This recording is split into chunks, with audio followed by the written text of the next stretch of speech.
وہ تو شرعی اصول کے ضوابط سے ٹکراتا نہیں ہے، لیکن اب اس میں کچھ ایسے ذرائع مختلط ہو گئے جہاں سے مل کر کچھ ٹینٹڈ انکم یا پھر جو غیر شرعی آمدنی ہے وہ بھی آ رہی ہے. تو ایسے موقع پر مقامی علماء سے جو اس میں تجربے کار ہیں ان سے مشورہ کریں کہ کیا اس میں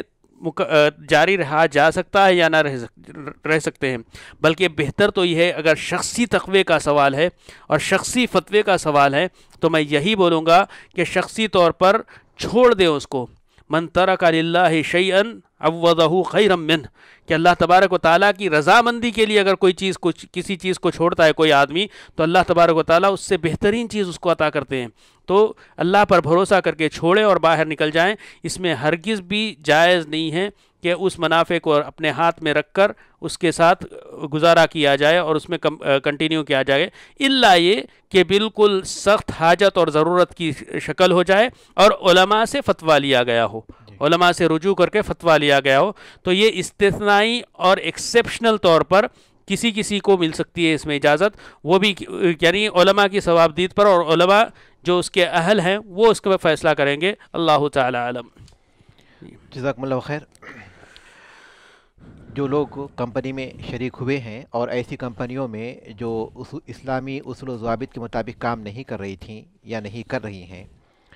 تو ان کو اب کیا کرنا چاہیے، اس کے نفع کے سلسلے میں مولانا نے کافی عمدہ طریقے سے اور دلائل کے ساتھ یہ بات ہمارے سامنے رکھی. تو ان لوگوں سے جو سب سے پہلی بات ہمیں کرنی ہے وہ یہ ہے کہ جو لوگ جانتے بوجھتے علم رکھتے ہوئے ایسی کمپنیوں میں شریک ہوئے ہیں جن کا طریقہ کار اسلامی نہیں ہے، تو پہلی بات یہ کہ وہ گنہگار ہیں. اور جو لوگ عام آدمی ہیں، کسی عالم پر انہوں نے اعتماد کیا اور اس کے فتوے کی روشنی میں وہ شریک ہوئے، تو وہ گنہگار نہیں ہے. لیکن دونوں کے لیے اس کا نفع حلال نہیں ہے. جس کو علم تھا اس کے لیے بھی اس کا نفع حلال نہیں ہے، اور جس کو علم نہیں تھا اس کے لیے بھی نفع حلال نہیں ہے. یہ اور بات ہے کہ پہلے شخص پر گناہ بھی ہوگا لیکن دوسرے شخص پر گناہ نہیں ہوگا، لیکن دونوں کو بھی وہ چیز حلال نہیں ہے. تو جو نفع اب تک ان کے پاس جمع ہو چکا ہے، اگر وہ اب سے پہلے اس نفع کو خرچ کر چکے ہیں تو ان کے پاس اس کے سوا کوئی چارہ کار نہیں ہے کہ وہ توبہ اور استغفار کریں. اور اگر اس نفع کا کوئی حصہ باقی ہے یا وہ نفع انہیں اب بھی مل رہا ہے تو وہ نفع ان کے لیے حلال نہیں ہے. اہل علم اس بات کا ذکر کرتے ہیں کہ جو مال حرام ہوتا ہے اس کی دو قسمیں ہیں. ایک محرم لعینی،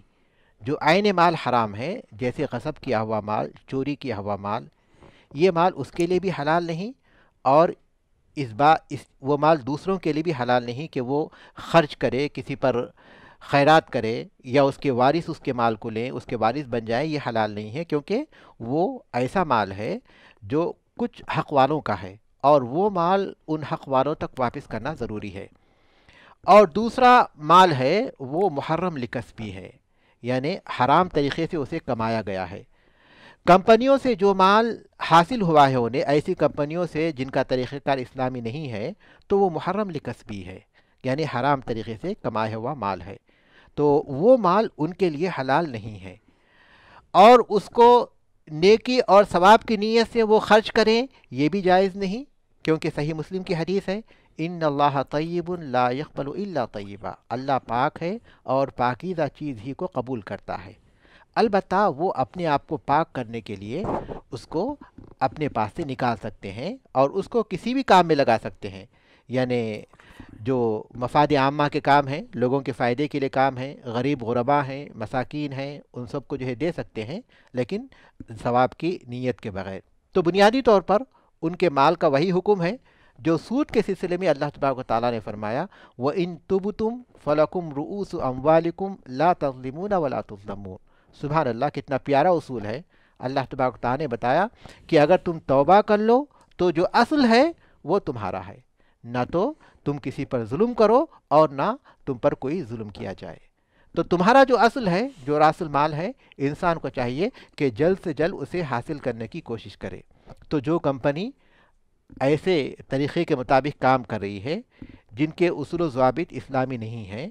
تو بنیادی بات ہے کہ ان کو اپنا راس المال بھی اس میں رکھنا نہیں چاہیے، بلکہ کوشش کرنی چاہیے کہ جیسے ہو سکے جلد از جلد اپنے راس المال کو واپس لے لیں، اور جو نفع انہیں مل رہا ہے یا مل چکا ہے اس سے اپنے آپ کو کیسے پاک کریں اس کی انہیں کوشش کرنی چاہیے، اور توبہ و استغفار جہاں تک وہ کر سکتے ہیں انہیں اس کا اہتمام کرنا چاہیے۔ اللہ تبارک تعالیٰ بندوں کو گناہوں کو بخشنے والا ہے، یقیناً اللہ تبارک تعالیٰ بندوں کو معاف کرتا ہے، تو اللہ تعالیٰ سے وہ اپنے گناہوں کی معافی طلب کریں، اور اپنی جو غلطی ہوئی ہے اس غلطی کے لیے زیادہ سے زیادہ صدقہ اور خیرات کریں، اور اپنی اس غلطی کو ٹھیک کرنے کا طریقہ کار یہی ہوگا کہ وہ توبہ کریں، اس کمپنی سے اپنے مال کو نکال لیں، اور جو نفع ہوتا ہے اس کو اپنے پاس سے نکال دیں۔ جزاک اللہ خیر۔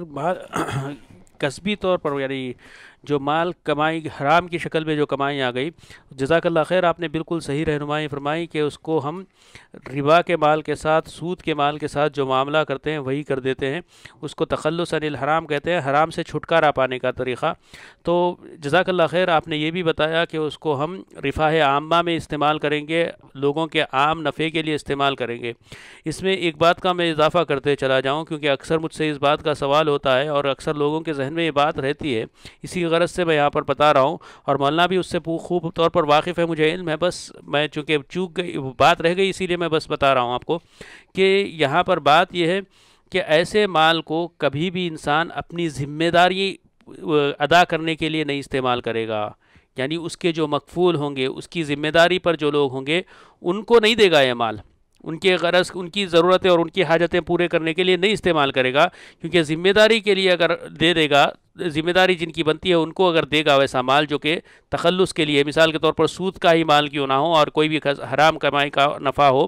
تو پھر بات یہ ہوگی کہ بذات خود وہ اس سے استفادہ کر رہا ہے،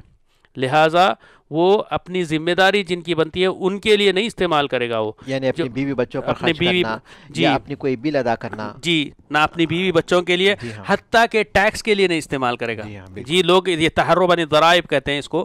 فقہی اصطلاح میں، کہ حتیٰ کہ ٹیکس وغیرہ دینے کے لیے بھی نہیں، نہ اپنی بیوی بچوں کو، نہ دوست، یعنی نہ اپنے بھائی بہن کو، اگر بھائی بہن اس کے ذمہ کفالت میں ہوں تو ایسے طور پر نہیں استعمال کرے گا۔ اگر نہیں ہوں تو اس میں تفصیل ہے اور اس میں حالات کے حساب سے فیصلہ ہوگا، اور یہ مقام نہیں ہے کہ میں اس کی تفصیل میں جاؤں۔ اللہ تعالی عالم۔